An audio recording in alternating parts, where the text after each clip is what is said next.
Shalom, salam jumpa kembali para pejuang kehidupan di channel Sekolah Kehidupan, sekolah yang tidak ada tamat-tamatnya ini, di mana dalam kehidupan kita belajar dan terus belajar sampai Tuhan memanggil kita. Terima kasih buat pejuang kehidupan semua yang sudah like, mengkomen, men-share, bahkan men-subscribe video ini, bahkan video ini ditonton sampai selesai, sehingga video ini dapat semakin berkembang. Doa harapan saya video ini dapat menjadi berkat, dapat menjadi berkah bagi kita semua, sehingga kita bisa menjalani kehidupan ini dengan enjoy, dengan enak, ya, dengan kuat, dengan semangat, karena kita sudah mendapatkan pelajaran-pelajaran tentang kehidupan dari sekolah kehidupan ini. Baik, kita masih ada pada tokoh yang sama, yaitu Daud, seorang tokoh Alkitab yang luar biasa, di mana dia mendapat gelar orang yang berkenan di hati Tuhan. Saya akan bacakan firman Tuhan pada hari ini, terambil di dalam 1 Samuel pasal 18 ayat yang ke-6 sampai dengan ayat yang ke-9. Demikian firman Tuhan. Tetapi pada waktu mereka pulang, ketika Daud kembali sesudah mengalahkan orang Filistin itu, keluarlah orang-orang perempuan dari segala kota Israel menyongsong Raja Saul, sambil menyanyi dan menari-nari, dengan memukul rebana, dengan bersukaria, dan dengan menyembunyikan gerincing. Dan perempuan yang menari-nari itu menyanyi berbalas-balasan, katanya, Saul mengalahkan beribu-ribu musuh, tetapi Daud berlaksa-laksa.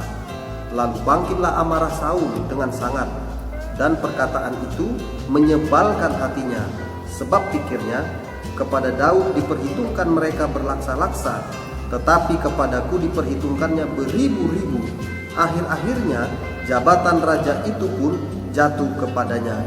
Sejak hari itu maka Saul selalu mendengki Daud.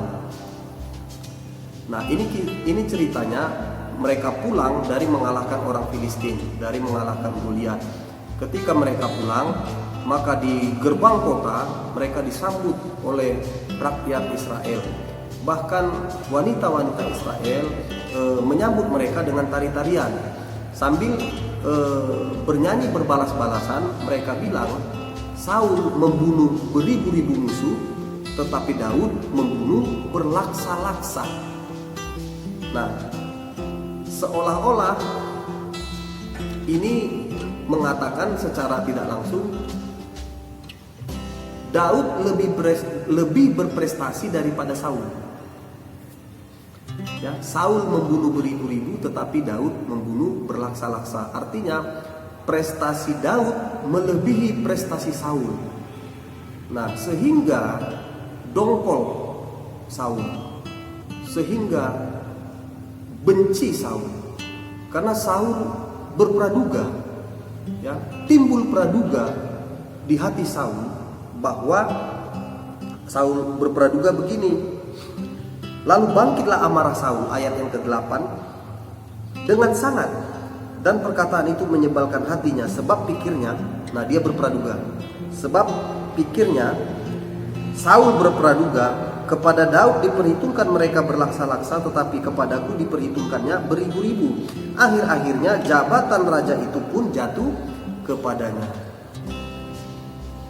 Dia berpraduga ketika prestasi bawahannya melebihi prestasi dia, jadi timbul praduga. Jangan-jangan mejaku nanti diambil nih sama dia. Jangan-jangan aku tergeser dari kursiku ini nanti, sehingga semakin bencilah dia. Nah, tetapi sebaliknya Daud. Nah, Daud tidak menganggap, sedikit pun tidak ada niat di hatinya untuk melangkahi pimpinannya, yaitu Saul. Atau tidak ada sedikit pun di dalam hatinya, ya, untuk mengkudeta Saul, atau untuk menggeser Saul dari posisinya sebagai raja. Tidak ada niat, tidak ada niat Daud seperti itu. Ya, kalaupun Daud dengan sungguh-sungguh di dalam karirnya sebagai prajurit, bahkan sebagai kepala pasukan. Pada waktu itu dia sudah diangkat menjadi kepala pasukan. Kemanapun dia berperang berhasil karena kegeraman Daud melihat orang Filistin yang meremehkan, yang memandang sebelah mata, yang menghina, yang memojokkan bangsa Israel. Bahkan yang lebih parah lagi, yang membuat Daud sangat amat geram adalah ketika Allah Israel juga ikut-ikut dibawa-bawa, dihina. Dia berperang dengan sungguh-sungguh, dia berjuang dengan sungguh-sungguh, tidak ada niat untuk menggeser posisi Saul. Hatinya murni, hatinya tulus. Dia berperang, murni berperang, menumpas orang yang menghina bangsa Israel, bahkan menghina Allah yang disembah oleh bangsa Israel. Itu murni tujuannya terjun ke peperangan. Tidak ada dia tujuan dia berperang supaya prajurit ini senang kepada dia, atau dia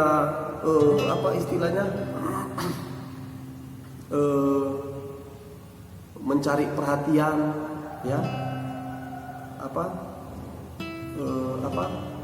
mencari citra supaya pencitraan, ya, dia pencitraan kepada pasukan Israel atau bangsa Israel. Tidak, murni dia, ya, melakukan tugasnya. Tidak ada sedikit pun di hatinya untuk, artinya apa? Mengapa Daud menjadi orang yang berkenan di hati Tuhan? Ya, karena Daud mengerjakan segala sesuatu tidak ada udang di balik bakwan. Ya, dia berusaha supaya prestasinya melebihi prestasi pimpinannya. Nggak ada tujuannya supaya mengambil meja tuannya atau mengambil kursi tuannya. Nggak ada itu. Nggak ada sedikit pun. Nggak ada. Ya, nggak ada udang di balik bakwan. Ya, dia tulus, hatinya bersih. Ya, padahal prestasi dia sudah melebihi prestasi pimpinannya. Tetapi sebaliknya, pimpinannya yaitu Saul ini berpraduga kepada dia.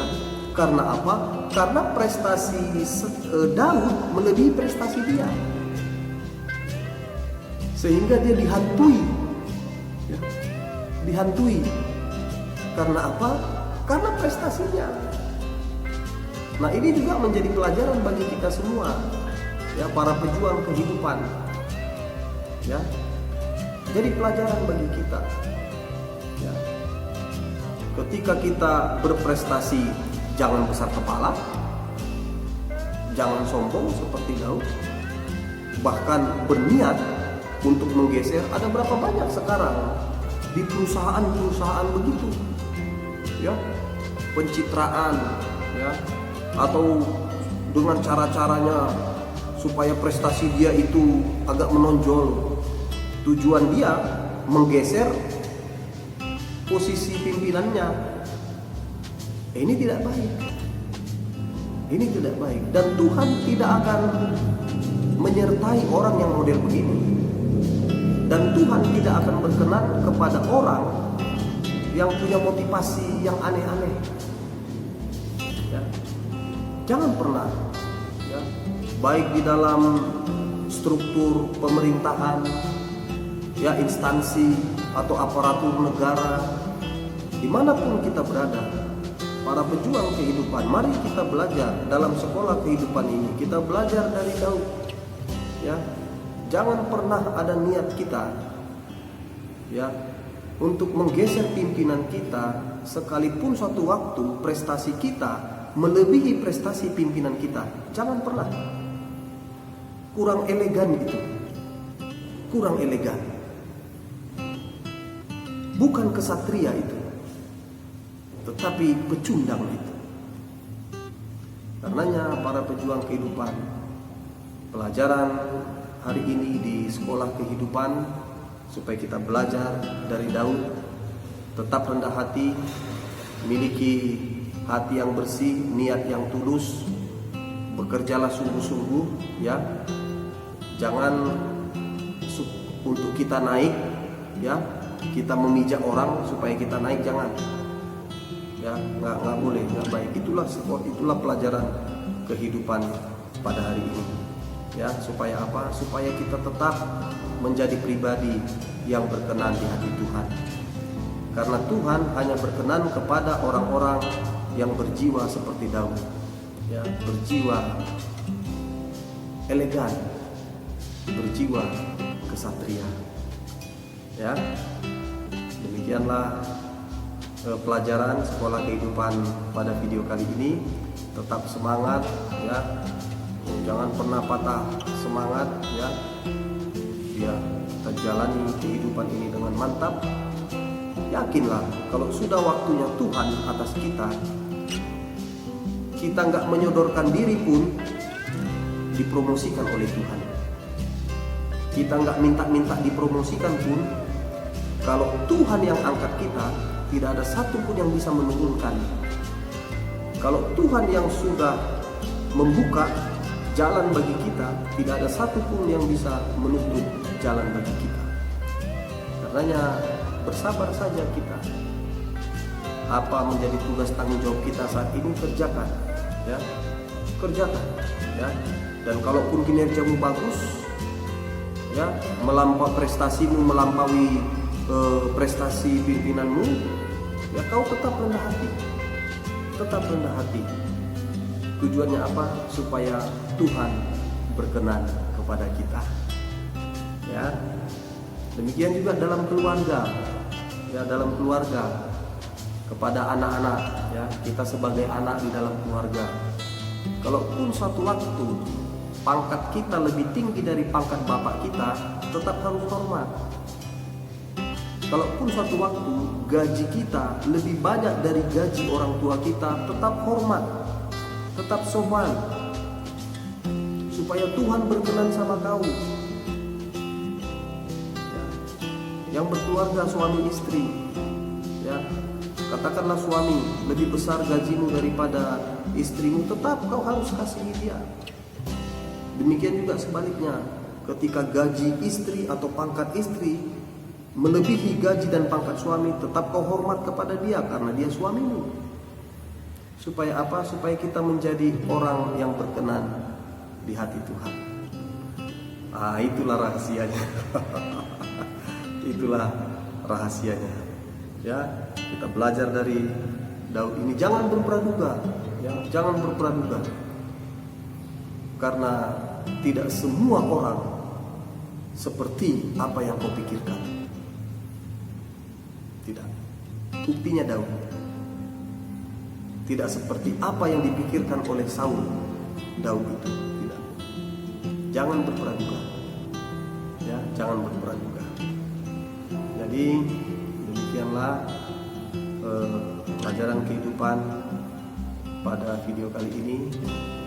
Tetap semangat, jangan lupa berdoa supaya Tuhan menyertai keluarga kita, anak-anak kita.